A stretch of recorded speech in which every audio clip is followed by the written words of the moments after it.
So right now, interest rates are at 7.08%. It's been hovering around 7.25 for a while now. And of course, your mileage may vary depending on your credit, your debt to income ratio, how much you're putting down, and what program you're going to use. Because obviously, if you're going to do a 15-year fixed, it's going to be a 6.51% interest rate as of right now. And 30-year FHA, where you're putting less down, it's going to be a 6.45, so on and so forth, all of that. But let's just, for the sake of what I'm going to go through today and talk about today, it's going to be 7.08%. Okay, that's the number we're going to use, because right now I'm getting a lot of buyers and people who are waiting to sell just because of interest rates. They're saying, hey, I'm going to wait. Interest rates are way too high. And maybe they are. Maybe you can't afford to buy at a higher interest rate because your purchasing power just isn't where it needs to be. But if you are in a position where you can buy, I'm going to show you why actually buying now makes more sense than waiting to buy. In case you don't know who I am, I'm Blaine Cruse. I'm a real estate expert advisor with Real Broker. I am here in the greater Houston area. I help people buy and sell real estate, and I've been doing so since 2007. But let's talk about this. So keep in mind, we're going to use 7.08% for your interest rate on my example, because we're going to crunch some numbers. So if you look right now, since 1992 down to third quarter, down here on the other end of 2024, the average appreciation of homes has been 4.8%. Okay, that's the average. There's only been 2 little months here in 2008 and 2010 where it dipped. The appreciation actually, it depreciated, and it was all under less than 0.5%. Okay, but all in all, the growth has been very, very positive since 1992. When they started tracking this, right? If we even just went back to the past 10 years from 2024, we backed up. The average is more like 3.8% just in these past few years, okay? But we had a couple of years here where in 2021 and 2022, when people were going bat guano crazy and there was a low inventory on the market, and of course, a lot of buyers were on the market, and it drove properties up. So that's something to keep in mind too. But average since 1992 has been 4.8%. Okay, past 10 years, 3.8%. We'll call it 4. Okay. For all of the numbers crunched for the full year of 2024, the average home price was $422,590. Okay, we're just going to call it 422 for the sake of nice, round, easy numbers for easy math. Okay, so 422. So let's say you did a conventional loan at 7.08% and you put 20% down. Obviously, there's all kinds of different loan programs out there to do everything single possibly.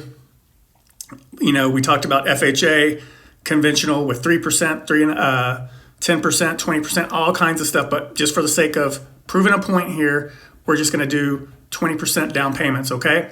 So with at 422, conventional loan at 7.08% over 30 years, your payments are going to be for PITI, which is your principal, interest, taxes, interest. It's going to be $34.60, okay? $34.60. Now, if we wait 2 years and refinance, okay, when interest rates get down to 6.25%, okay, our payments are going to change and they're going to be $32.31, but we'll have over $117,000 worth of equity in the home. Now, as opposed to just waiting that 2 years, okay, we wait that 2 years and we put our 20% down at the new 6.25% interest rate, our payments are going to go up by $16 at $34.74. But one thing to keep in mind is if we consider an appreciation of only 3%, we're not even saying the average of 4.8%. We're not even saying last year's amount in the market that we've been in of 3.8% or 4%. We're saying let's pretend it's even lower and it only appreciates at 3%. Again, your payment is going to be $16 more at $34.74. So for $16 more a month, you're going to be waiting 2 years in order to buy that house. But really, you're paying more because the house has appreciated to that whole new amount up there in the 447 range, right?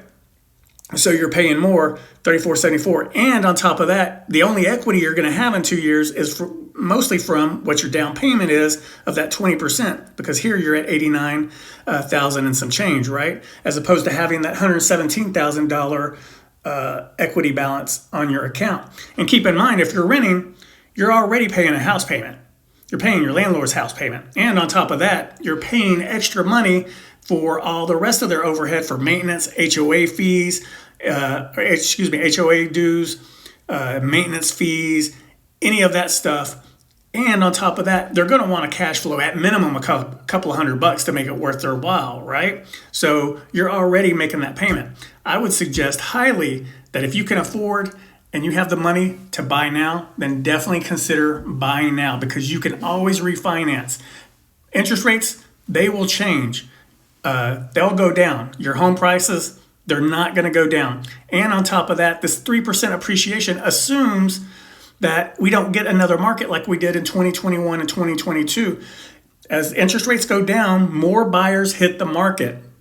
And we have a lot of people who have been on the fence because they missed out on those 2, 3, 4% interest rates.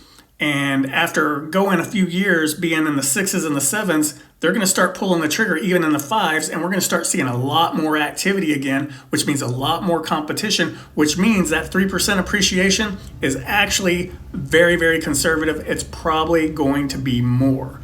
If you are looking to buy or sell in the greater Houston area, or you just want to have a conversation, you're welcome to reach out to me. Happy to have that conversation with you. But tell me what you think. Feel free to comment below. And those who want to hate on it, feel free to hate on it. Go ahead. Comment down below. Take care.